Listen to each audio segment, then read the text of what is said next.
अनमोल वचन revision programme में आपका स्वागत है। खैर, मजाक कर रहा हूं। आज हम किसी किताब को रटने नहीं वाले, बल्कि एक ऐसे सवाल की तह तक जाएंगे जो हम सबको परेशान करता है। हमारा पैसा हर साल कमजोर क्यों होता जाता है? 100 रुपए का नोट जेब में वही रहता है, पर उसकी कीमत घटती जाती है। आखिर ये होता कैसे है? ये एक बहुत बहुत बड़ा सवाल है और इसका जवाब एक शब्द में है, इन्फ्लेशन यानी मुद्रास्फीति। ये हमारी अर्थव्यवस्था में छिपा हुआ एक ऐसा ऑपरेटर है जो चुपचाप विजेताओं और हारने वालों का फैसला करता रहता है। आज हम इसी की परतें उघाड़ेंगे। सबसे पहला सवाल, ये महंगाई पैदा कहाँ से होती है? इसके पीछे कारण क्या है? इसके मुख्य तौर पर मोटा-मोटी दो बड़े कारण हैं। पहला है demand pull inflation. Demand pull. हाँ, डिमांड पुल इन्फ्लेशन। इसे समझने का सबसे आसान तरीका है, बहुत सारा पैसा बहुत कम सामान के पीछे भाग रहा है। अच्छा। जब अर्थव्यवस्था में लोगों के पास खूब पैसा होता है, नौकरियां अच्छी होती हैं, तो हर कोई चीजें खरीदना चाहता है। लेकिन अगर फैक्ट्रियां उतनी तेजी से सामान नहीं बना पा रही हैं, तो क्या होगा? दुकानें चीजों के दाम बढ़ा देंगी। हाँ, जैसे जब कोई नया फोन लॉन्च होता है और स्टॉक लिमिटेड होता है, तो लोग उसे ज्यादा कीमत पर भी खरीदने को तैयार हो जाते हैं। बिल्कुल वही होता है। जब इकोनॉमी में कुल मांग यानी एग्रीगेट डिमांड कुल सप्लाई से ज्यादा हो जाती हैं, तो कीमतें ऊपर की ओर खींच जाती हैं। इसे ही डिमांड पुल कहते हैं। एक मिनट, तो इसका मतलब है कि अर्थव्यवस्था अच्छा कर रही है, लोग खरीद रहे हैं, ये तो अच्छी बात हुई ना? फिर ये महंगाई बुरी क्यों है? आपका सवाल बिल्कुल सही है और यहीं पर सारा खेल है। एक हद तक 2 से 4% की महंगाई अच्छी मानी जाती है। अच्छा, हाँ, ये प्रोड्यूसर्स को और सामान बनाने के लिए मोटिवेट करती है, जिससे ग्रोथ होती है। लेकिन जब ये हद से ज्यादा हो जाए, तो ये उस चोर की तरह हमारी बचत खाने लगती है। ठीक है। तो हमने समझा कि जब खरीदने वाले ज्यादा जोश में हों, तो क्या होता है। लेकिन क्या हो अगर दिक्कत हमारी तरफ से नहीं, बल्कि सामान बनाने वालों की तरफ से हो? मतलब हम तो उतना ही खरीदना चाहते हैं जितना पहले, पर सामान ही कम आ रहा है या महंगा हो गया है। एग्जैक्टली। यहीं से तस्वीर में आता है दूसरा कारण, cost push inflation. Cost push. हाँ, कॉस्ट पुश इन्फ्लेशन। मान लीजिए अचानक कच्चा तेल महंगा हो जाए, तो ट्रांसपोर्ट से लेकर फैक्ट्री चलाने तक सब कुछ महंगा हो जाएगा। या फिर मॉनसून खराब होने से फसल बर्बाद हो जाए। ऐसे में कंपनियों की उत्पादन लागत यानी इनपुट कॉस्ट बढ़ जाती है। अब वो इस बढ़ी हुई लागत का बोझ किस पर डालेंगी? हम पर, यानी कस्टमर्स पर। वो अपने प्रोडक्ट्स के दाम बढ़ा देंगे। सही पकड़ा। इससे कीमतें ऊपर की ओर धकेली जाती हैं, इसलिए इसे कॉस्ट पुश कहते हैं। और ये ग्रोथ के लिए हमेशा बुरा होता है, क्योंकि सामान उतना ही बन रहा है या शायद उससे भी कम, पर अब वो महंगा हो गया है। अच्छा, तो महंगाई की भी अपनी स्पीड होती है। मतलब ऐसा नहीं है कि ये बस एक नंबर है। ये तो दिलचस्प है। क्या मतलब है इसका? हाँ, आप इसे इकोनॉमी की स्पीड की तरह समझ सकते हैं। जब ये धीरे धीरे चलती है तो सब ठीक है। सबसे पहली स्टेज है क्रीपिंग इन्फ्लेशन, यानी रेंगती हुई महंगाई। ये 0 से 4% के बीच होती है। ये हेल्दी मानी जाती है। ठीक है, रेंगना ठीक है। और अगर स्पीड थोड़ी बढ़ जाए तो तब आती है वॉकिंग या ट्रॉटिंग इन्फ्लेशन। चलना। हाँ, चलना, जो 3 से 10% के बीच होती है। ये एक पीली बत्ती की तरह है, एक चेतावनी कि अब सरकार और सेंट्रल बैंक को ध्यान देने की जरूरत है। और इसके बाद? इसके बाद मामला और गंभीर हो जाता है रनिंग इन्फ्लेशन के साथ, जो 10 से 20% तक पहुंच जाती है। और फिर आती है सबसे डरावनी स्थिति, जिसके बारे में हमने कहानियों में पढ़ा है। बिल्कुल, वो है गैलोपिंग या हाइपर इन्फ्लेशन। ये 20% से शुरू होके 1000% या उससे भी ज्यादा जा सकती है। 1000%? सोच कर देखिए, 1920s के दशक के जर्मनी में लोग सुबह 1 कप कॉफी पीने के लिए जितने पैसे लेकर घर से निकलते थे, शाम तक उतने पैसों में शायद एक ब्रेड का टुकड़ो भी ना मिले। बाप रे! लोग ठेले में नोट भरकर सामान खरीदने ले जाते थे, क्योंकि सिक्कों से ज्यादा कीमत तो कागज की हो गई थी। हाल ही में वेनेजुएला ने भी ये दौर देखा है। इसमें देश की करेंसी प्रैक्टिकली खत्म हो जाती है। ये तो सच में डरावना है। अब कुछ मिलते जुलते शब्द हैं जो बहुत कंफ्यूज करते हैं, इन्फ्लेशन, डिफ्लेशन और डिसइन्फ्लेशन। इनमें क्या फर्क है, इसे आसान भाषा में समझाइए। इसे कार की स्पीड से समझते हैं। इन्फ्लेशन का मतलब है आपकी कार स्पीड पकड़ रही है, कीमतें बढ़ रही हैं। ठीक है। डिसइन्फ्लेशन का मतलब है कि कार अभी भी आगे जा रही है, पर आपने एक्सीलरेटर से पैर हटा लिया है, उसकी स्पीड कम हो रही है। अच्छा। यानी महंगाई तो है, पर उसकी दर घट रही है, जैसे 10% से घटकर 5% हो जाना। और डिफ्लेशन? इसका मतलब कार रिवर्स गियर में जा रही है? बिल्कुल सही। डिफ्लेशन का मतलब है कीमतें असल में गिर रही हैं। अब सुनने में ये बहुत अच्छा लगता है कि वाह, सामान सस्ता हो रहा है, पर ये किसी भी इकोनॉमी के लिए एक बुरे सपने जैसा है। रुकिए, एक आम इंसान के लिए तो ये अच्छी खबर है। मुझे सस्ता सामान मिल रहा है, इसमें क्या बुराई है? बुराई इसके साइकोलॉजिकल असर में है। जब आपको पता है कि जो कार आज 5 लाख की है वो अगले महीने 4.5 लाख की हो जाएगी, तो क्या आप उसे आज खरीदेंगे? नहीं, मैं इंतजार करूंगी। बिल्कुल। जब हर कोई ऐसा ही सोचने लगता है तो बाजार से डिमांड गायब हो जाती है, फैक्ट्रियां बंद होने लगती हैं, लोगों की नौकरियां जाती हैं और पूरी इकोनॉमी एक गहरे गड्ढे में गिर जाती है। समझ गई। मतलब थोड़ी महंगाई जीरो महंगाई और घटती महंगाई से बेहतर है। चलिए अब कुछ और अजीब फ्लेशंस की बात करते हैं। स्टैगफ्लेशन, श्रिंकफ्लेशन, ये क्या बला है? चलिए एक मजेदार उदाहरण लेते हैं। मान लीजिए आप हर हफ्ते चिप्स का एक पैकेट खरीदते हैं। एक दिन आप देखते हैं कि पैकेट तो उतना ही बड़ा है, पर अंदर हवा ज्यादा और चिप्स कम है। दाम वही है पर आपको सामान कम मिल रहा है। इसे कहते हैं श्रिंकफ्लेशन। अच्छा, ये तो मैंने बहुत देखा है। ये कंपनियों का तरीका है दाम बढ़ाए बिना आपकी जेब से ज्यादा पैसे निकालने का। एक छिपी हुई महंगाई। हाँ, चॉकलेट बार्स और बिस्किट के पैकेट में तो बहुत होता है। अब मान लीजिए देश में सिर्फ आलू इतने महंगे हो गए हैं कि चिप्स के दाम तो आसमान छूने लगे, पर बिस्कुट और कोल्ड ड्रिंक के दाम वही हैं।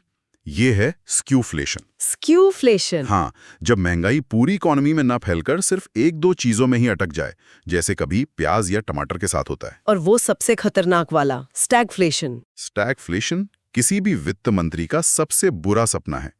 इसमें 3 दुश्मन एक साथ हमला करते हैं। इकोनॉमी की ग्रोथ रुक जाती है, स्टैग्नेशन, महंगाई बहुत ज्यादा होती है, इन्फ्लेशन, और बेरोजगारी भी बढ़ने लगती है। मतलब लोगों के पास न नौकरियां हैं और जो थोड़ी बहुत कमाई है उसे महंगाई खा रही है।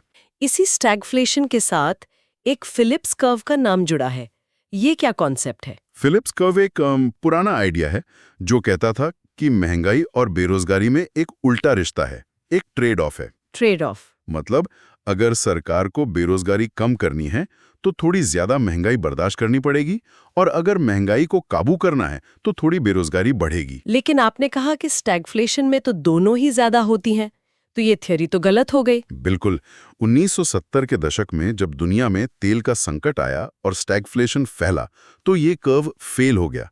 तब अर्थशास्त्रियों को समझ आया कि ये रिश्ता इतना सीधा नहीं है, खासकर लंबे समय में। अच्छा।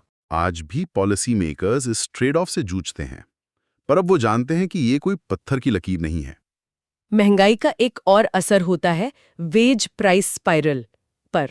ये सुनने में ही एक दुष्चक्र जैसा लग रहा है। ये एक पहले मुर्गी या पहले अंडा जैसी प्रॉब्लम है। चक्र ऐसे चलता है। बताइए। पहला, कीमतें बढ़ीं यानी महंगाई हुई। दूसरा, आपकी सैलरी उतनी ही है तो आपकी असल कमाई घट गई। सही बात है। तीसरा, आपने अपनी कंपनी से सैलरी बढ़ाने की मांग की। चौथा, कंपनी ने आपकी सैलरी तो बढ़ा दी, पर अब उसकी लागत भी बढ़ गई। और पांचवां, इस लागत की भरपाई के लिए कंपनी ने अपने प्रोडक्ट्स के दाम और बढ़ा दिए।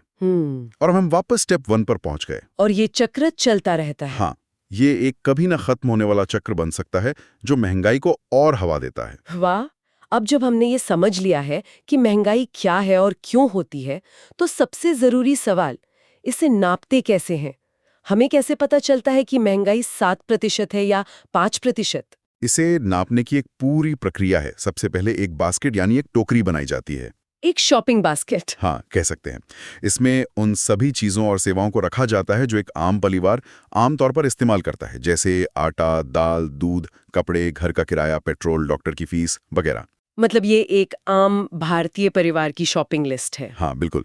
फिर दूसरा स्टेप है कीमतों को ट्रैक करना।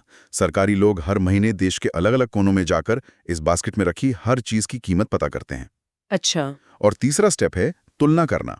आज की कीमतों की तुलना एक बेस ईयर यानी एक पुराने साल की कीमतों से की जाती है। उसी से पता चलता है कि कीमतें कितनी बढ़ी हैं। भारत में हम 2 नाम सबसे ज्यादा सुनते हैं, सीपीआई और डब्ल्यूपीआई। इनमें क्या अंतर है? सीपीआई यानी कंज्यूमर प्राइस इंडेक्स वो महंगाई है जो हमें और आपको सीधे तौर पर महसूस होती है। रिटेल वाली? हाँ, रिटेल लेवल पर, यानी हम दुकानों से जो सामान खरीदते हैं उसकी कीमतों को नापता है। जब न्यूज़ में आता है कि महंगाई दर इतनी हो गई तो वो इसी सीपीआई की बात कर रहे होते हैं। और इस सीपीआई बास्केट में सबसे अहम चीज क्या है? यहाँ एक बहुत दिलचस्प बात है।